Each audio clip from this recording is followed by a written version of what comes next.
السلام علیکم ورحمۃ اللہ وبرکاتہ۔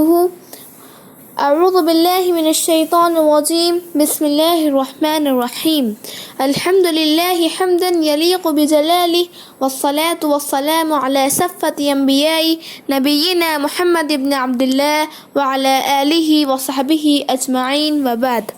محترم سامعین و سامعات، برف، پتھر اور لوہے کے زمانے سے گزرنے کے بعد آج ہم جس جدید دور میں جی رہے ہیں اسے سائنسی دور کہنا غلط نہیں ہوگا۔ اب آتے ہیں سوال کی طرف کہ آخر سائنس ہے کیا؟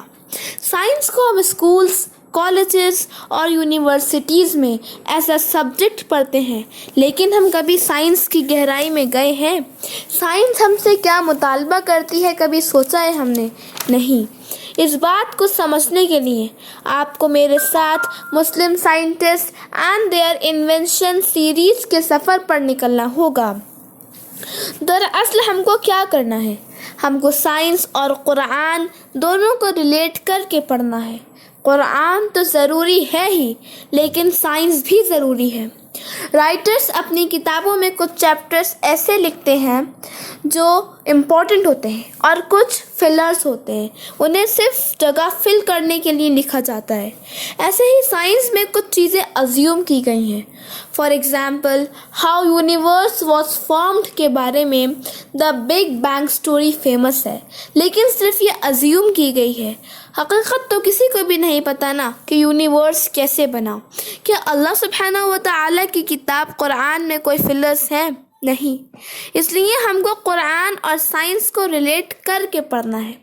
اب آج ہم پڑھیں گے ابو یوسف یعقوب بن اسحاق کندی کے بارے میں۔ یعقوب کندی رچ فیملی سے بلانگ کرتے تھے۔ ہم نے اب تک جن سائنٹسٹ کے بارے میں پڑھا ہے وہ موسٹلی پور فیملی سے بلانگ کرتے تھے، لیکن یعقوب بن اسحاق رچ فیملی سے بلانگ کرتے تھے۔ پھر بھی انہوں نے اپنا آرام چھوڑ دیا۔ وہ دن رات مطالعے اور نئے نئے ایکسپیریمنٹس کرنے میں مصروف رہتے تھے۔ ان کے ٹائم میں شاہی دربار قابل سائنٹسٹ سے بھرا ہوا تھا، جیسے حکیم یحییٰ منصور، سند بن علی، عباس الجوہری، محمد بن موسیٰ خوارزمی، فرغانی اور کندی ایک ہی دور کے تھے۔ یہ سب سائنٹسٹ ہیں۔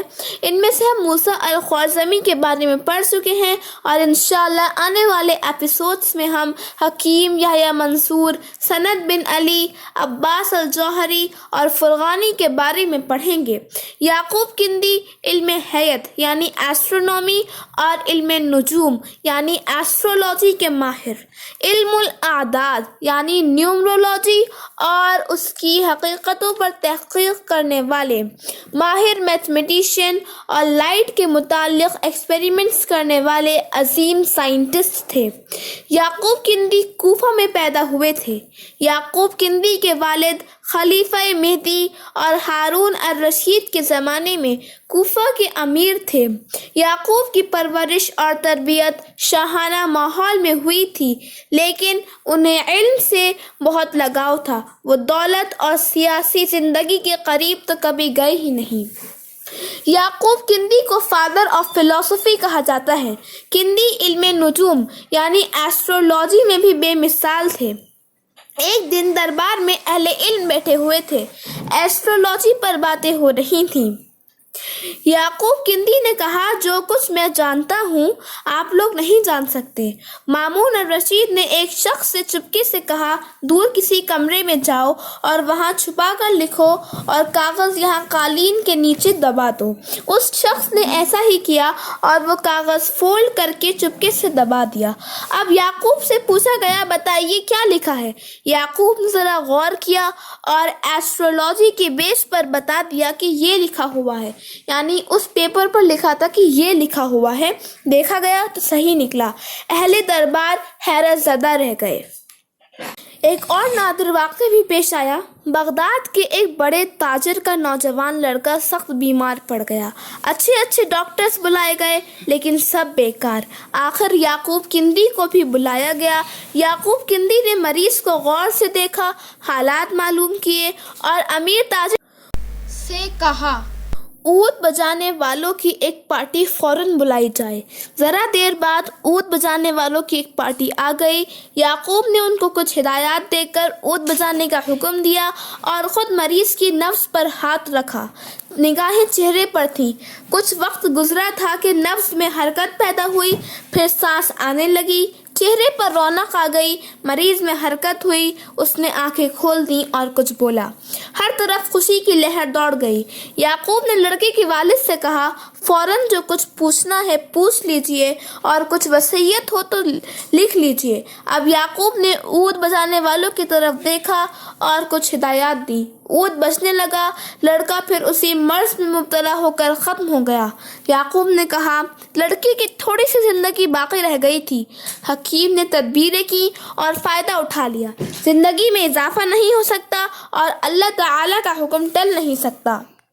کندی با کمال طبیب یعنی ڈاکٹر بھی تھے۔ علم الادویہ یعنی نالج آف میڈیسنز پر انہوں نے گہرا مطالعہ کیا۔